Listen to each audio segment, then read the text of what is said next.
Alors, le Liban présente une première voiture 100% électrique. Oh bah, elle est assez sympa cette voiture électrique. Mais alors, combien coûte-t-elle et quelles sont ses caractéristiques? Est-ce qu'on sait? Une première voiture 100% électrique produite au Liban a été dévoilée le 24 avril. Il s'agit de la première production automobile locale, se féliciter l'instigateur du projet, Diane Mohammad, un homme d'affaires palestinien né à Beyrouth, à la cérémonie de lancement dans la région de Chaldée au sud de Beyrouth. Baptisée Quds Rise, en référence à la ville de Jérusalem, la voiture, au design futuriste et arborant le dôme du rocher, une mosquée sur l'esplanade des mosquées dans la ville sainte, a été conçue de bout en bout au Liban, a ajouté Monsieur Mohammad. Le lancement du prototype au Liban fait suite à celui en juin 2020 de Quds Capital en Europe. La production de masse devrait débuter cet été. Après avoir fait fortune dans le secteur des télécommunications au Canada et de la construction dans les pays du Golfe et en Irak, l'homme d'affaires s'est lancé dans l'automobile. C'est le premier business de ma vie au Liban, a indiqué le PDG d'Ivy Electra, une start-up fondée il y a 4 ans.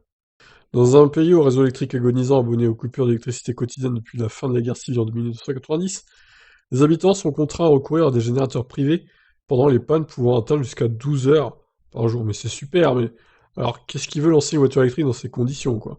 Monsieur Mohamed devra faire de même pour faire face à ce défi de taille. La centaine de stations de recharge qu'il compte installer à travers le territoire seront accordées à des générateurs privés et peuvent être alimentés à terme en énergie solaire et éolienne.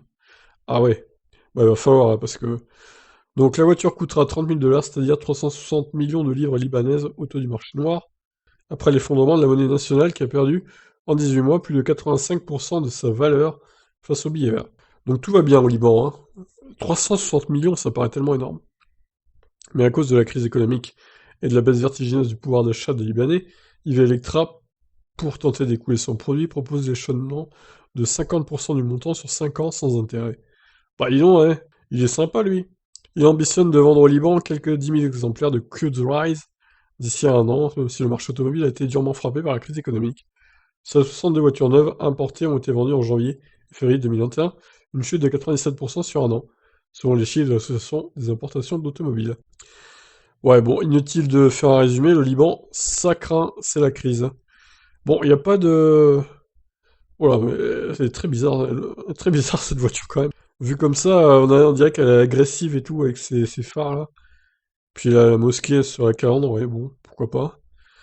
Mais il n'y a pas de caractéristiques, c'est dommage.